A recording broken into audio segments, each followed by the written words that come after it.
Dan Illman, Mike Beer, taking a look at race number 6 at Gulfstream Park on Florida Derby Saturday. It is the Grade 2 Pan American Stakes for older turf horses, going a mile and a half, 3 turns at Gulfstream Park. Let's take a look at this field. A little bit of everything in here, Mike. You have some speed. You have some horses with back class. You have a European Invader in the number 2 Cortez. And you have the Now horse on the outside, the number 8 Starting Over, who just scored the McDermott at a big price last time out. Yeah, and you have some horses who are pretty talented, Dan, trying to stretch it out in here for the first time to see if they can get the distance. So that kind of adds another wrinkle to it. A little bit of a rematch, though, here between the 6 and the 8 Tawny Port, Starting Over, close together at the wire last time. We'll throw up our Timeform US pace projector. I'm not sure how fast the pace is going to be, going a mile and a half. Lucky Curlin is one of those horses stretching out from a mile race. I think that he could show speed in here. Candidate, another horse stretching out in distance. He seems to me like the most likely pace setter.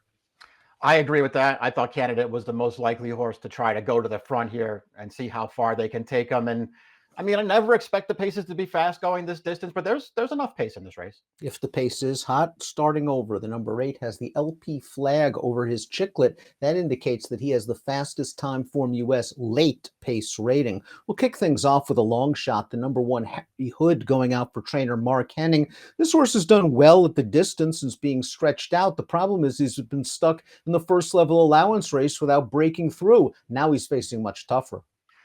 Yeah, I agree. I mean, I don't know that I can find too many excuses for him either for the recent losses there. Denny's run fine in those races. It didn't make me want to bet him against this field. The number 2 Cortez is a horse invading from France and now in the barn of Christophe Clement. Joel Rosario takes the mount. This horse sold for $158,000 last year. This is a pretty significant layoff. We haven't seen him since late summer when they dropped him in class and he was able to score at a mile and a half. The third place finisher came back to place in a listed stake. Yeah, that he wasn't really quite a group horse over there, was he? I mean, he held his own in several Group 2s and Group 3s, but he couldn't break through in those races. Every time they dropped him into an allowance race, though, that's when he was at his best, and that was the case last time. We'll see. I suspect he fits pretty well in this field, Dan. Clement with a layoff horse and a foreign import, not my favorite. While the 3 Lucky Curlin has questions to answer regarding distance, he is stretching out in distance. The fact that Michael Maker claimed him out of his most recent race indicates that Maker thinks he can get the distance, and that's been a big angle over the years. Maker taking horses out of the high claiming ranks, stretching them all the way out, and winning stakes races. Yeah, we've seen it several times in the past. Ultimately, it's kind of the only thing to like about this horse that he's off the claim for Maker. I don't really think he's going to win this race just based on what he's been doing lately, but we've seen Maker move these horses way forward in the past. He did not run very well the day he was claimed, so it's interesting that he is back in a stake. Javier Castellano is named to ride. Let's move to the number 4 in here, that being Street Ready. And Street Ready is another horse trained by Maker, and this is another guy stretching out in distance. It's been a big angle for Maker over the years. He claimed this horse for $100,000 3 starts back. He's only gotten 2 runs into him. It appears he's racing himself back into shape. Yeah, it's going to be interesting to see what he does here. This is his most recent start. I think the negative with this race, Dan, is that Maker claimed this horse for 100 and 2 starts later, he drops him in for 50. And maybe that's not a great sign, but he really has no chance in this race. These leaders aren't coming back for him. He's running on through the stretch. And this horse also has a lot of back class. I mean, they never stretched him out. I've always been a fan of his, though, Dan. I'm very interested to see how he runs here.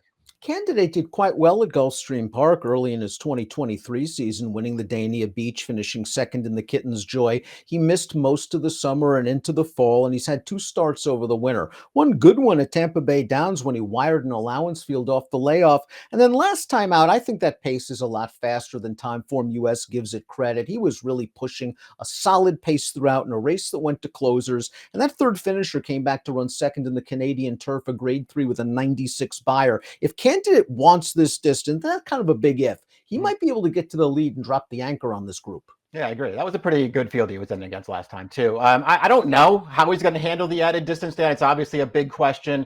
It's also a question, I think anyway, just how good is this horse going to be? It felt like he had a lot of potential early on. He won the first 3 turf starts of his career, a stakes win in there. It felt like he was pretty good. I don't really think he's improved that much since then. Tawny Port is the number 6. I've always been a fan of this guy, and he has enough speed to be up close to the pace, if not outright on the lead, if no one else wants it. I thought he ran quite well in the McDermott last time out, his first race since October. That pace was solid. He made the first run into it. He grabbed the lead, and he was run down by starting over. Maybe he gets a little bit kinder scenario here.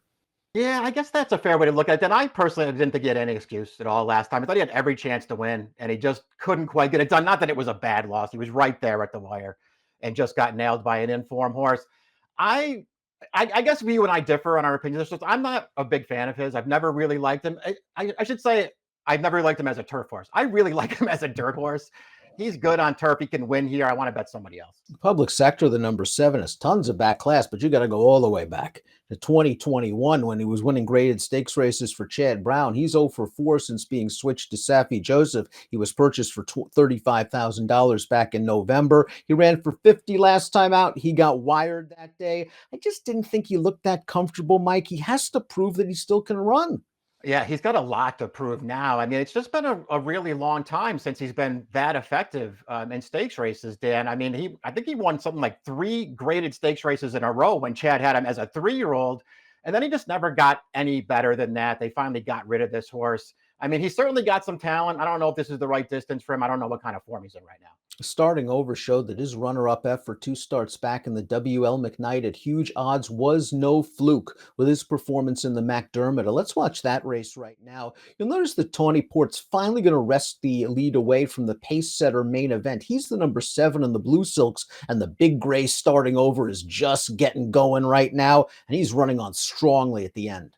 Yeah, he got out into the clear this time and comes with a big finish to close this race down. The race 2 back, he also ran well that day, but he had to split horses towards the inside that day, and a good horse came right over the top of him there. This horse is in great form right now. In a lot of ways, he's the horse to beat. And he might get a fair pace to attack one more time. Let's take a look at our top selections for the Pan American. Mike, you're going with Street Ready. I like this call here. Stretching out a little bit of back class. He's going to be a price. He's tactical.